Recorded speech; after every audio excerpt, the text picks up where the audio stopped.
Go. Where are we going? Where are we going? Where are we going? I thought we were going somewhere special. We're just going to food? Is this what we're doing? Hey. Macy, can I have some food? Hey. Can I have some food? Can I have some? Did you give me one? Oh. Anybody else have a dog that's very protective over their food? Like those two go back and forth. Morgan and Macy back and forth. Who's gonna watch over the food? Whose food is it? The other one stays away while the other one needs it. It's just funny because they're both like that. They both are very standoffish when it comes to their food. Oh, she is not listening to you. What happened to your pig? What happened to your pig? All right. They can deal with the dogs. We got other things to deal with right now. All right, so cut the plywood. We added these two joists, which we took from that side. So that way we're gonna extend this loft another, I don't know, it's like 30 inches probably. It was a little tough getting it in here just because of this little tight space. They have them cut perfectly. So we got it in. We had to finagle it. What did you say? We got it in though, we're good. So I'm gonna get those nailed into place. We'll add plywood up there. That's gonna extend that just a little bit more. I don't know that we need it necessarily up there, but you do have more room up there, which is nice. And then down here, that gives us a little bit more of a covering just for where we wanna do the podcast. I think we're gonna do a curtain across. That way you can open it or close it depending on what we're doing. Then we got everything open. I wanted to get that done because next we'll get insulation. I think we're gonna drive down to Georgia. Insulation's not cheap, and this is a decent sized building. So trying to figure out insulation. We're taking a shortcut obviously on the walls because we're not gonna drywall because who knows how much that would cost. Just trying to redo the girls' closets. Well, make Mackenzie a closet and redo Taylor's closet into one. That drywall, it's a couple $100 already. So imagine doing all this, and then I hate taping and sanding. I don't know what we're gonna do. I think we're gonna use the barn wood. I don't know how far that's gonna go, whereabouts we're gonna go with it. We'll get creative and have some fun with it though. So I'm excited because this is finally moving. We're not gonna do much more until we insulate. That'll kind of help us with it being cold. And spring's around the corner, so it's not gonna be as cold anymore anyways. So we'll want to insulate it for the heat. It's just fun being out here. It's just fun being out here and working on it and kind of putting your own twist on the thing, right? It's kind of like that. We talked about it, Bob Ross, right? Look at that. Isn't that a nice little tree? A little tree.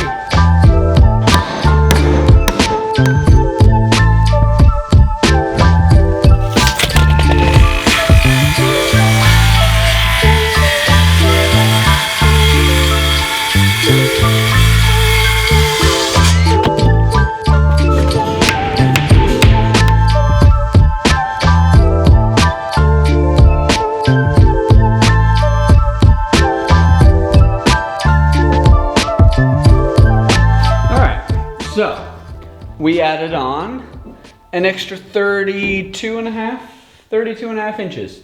So we made the 8 foot. The 8 foot loft has now become a 10 foot whatever loft, which is really cool because now if we have people come stay the night or the kids want to come on the weekend during the summertime and they want to stay, there's a huge area up there. I mean, we could just load that thing with all kinds of stuff for them to sleep on. So that'll be fun. I don't know, we'll have to put like a little fence or gate or, I don't know, build a wall. We'll figure that out later. That's to come. But I forgot we had this. We had this hanging on the tree. So this is gonna be the inaugural fun thing in here. We're gonna put this up right here. We're gonna have some fun. We'll have some b-ball in here until we figure out what the heck we're gonna do with all of this space. Because you gotta have fun. You gotta have fun in life because we're only here for this short time. And I want to bring something up actually. All right, so I gotta see. All right, let's see. Can we get this? Let's go right there. Okay, perfect. So now, if you follow the channel for a little bit, you'll know back in 2020, man, it was just after the pandemic started. April 2020, we lost our cousin Danny. So yeah, so coming up on 2 years now. Our cousins finally decided to come out and talk about it, right? It's one of those things, you lose a child, you're going to talk about it when you're ready to talk about it. And I'm glad they found the courage to come up and talk about it now. And this is what she wrote on, she did an Instagram post on it. And I shared it to my story. I think she's private, so that's why I wanted this story to get out, because it means a lot. And going back to my past and how I grew up, which I need to do a video on why I'm at where I'm at and how I got here. And that's to come one day.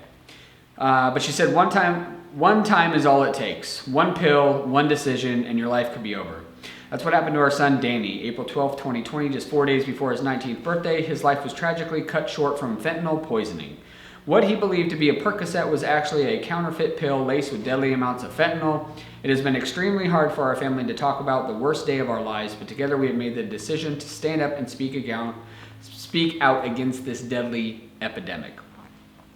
Danny was an absolutely wonderful young man, full of love, charisma, and positivity. As you can see, the girls grew up with him. He was always the brightest light in the room, and he never hesitated to share that joy with someone he met. He was the first to offer to help and the last to leave. Whenever you spoke to him, he took genuine interest in what you had to say, and his charisma allowed him to connect with almost anyone. He was a naturally talented athlete, excelling in everything he tried, but his passion was lacrosse. His dedication and commitment to his team were an inspiration to all. Above all else, he loved his friends and his family. Danny made everyone feel included and was the first person to call you family.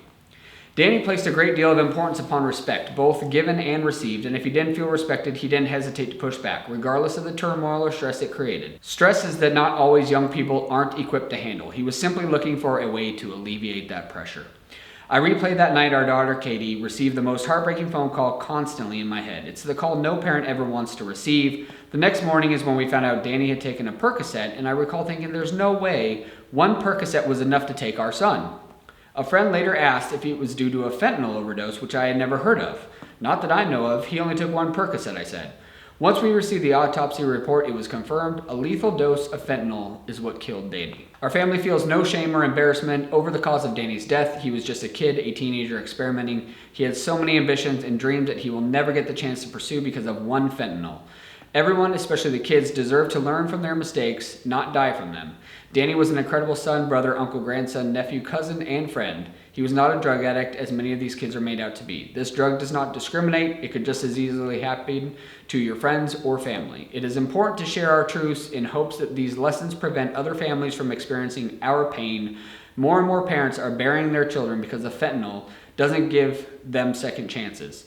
Please talk to your loved ones about the real dangers that are facing our youth. Please share Danny's story to continue to help save others. Our family will never recover fully from the loss of Danny. His positivity and radiant light was extinguished far too young. We will continue to share this story and shed light on the damage that just one pill can do. And that's why I wanted to share it. Because if Danny's story can get out there and save one more kid, or reach one more kid, or just encourage a parent just to get a little bit more involved with their kid, and just, then Danny lives on, right? Danny continues on, and he does his part in saving another kid's life, possibly, or another family member's life. It's out of control. This fentanyl, the border crossing thing, this is all out of control. And then you have this knucklehead, POS. Clean and sober is one of the biggest damn mistakes this country's ever made. I know it's a hold your hand idealistic point of view that somehow magically, God bless some of you. If you're like me, I've been known to have a glass of wine at night watching some of the nightly news. We all need to self-medicate periodically. Comes out with a statement like that sober, really? Play that one again. Clean and sober is one of the biggest damn mistakes this country's ever made. Being sober is overrated, huh? And comparing wine, you're comparing wine to drug abuse? He's referencing San Francisco, where there's places you could actually go and you can shoot up heroin, you could take meth, you could do whatever you need to do in a public setting provided by the government and the city, so you could be in a safe spot and you could self-medicate. He's comparing wine to that, which blows my mind, but we all know who that guy is. So I just wanted to do my part and pass along Danny's message, because I know how important that is to the family. we had known about it. It was not our spot to say anything. It was kind of just close knit in the family. And when you're ready to talk about it, you're ready to talk about it, and we've got your back, and that's what we're gonna do. So if that message can go on to any parent or any child, anyone that might be seeing this, and like she said, kids make mistakes, and you learn from your mistakes, but it shouldn't be that. So that is it for tonight. Got a lot done. I'm excited to keep this going though. And actually, I have Danny's hat on too. It's kind of fitting to have Danny's hat on fly high. So anyways, that is it. Appreciate y'all being here. Thank you all for the support and everything y'all do for us. We're just trying to do our best and keep going and chugging along as best we can. So we're gonna have some fun. I got the hoop up. You think I can make it? This ball is terrible. I'm gonna flop on the ground if I miss like LeBron. Ready?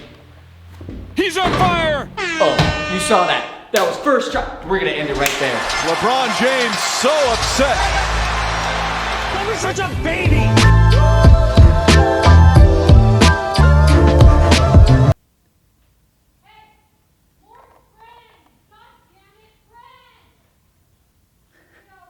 Can you hear that?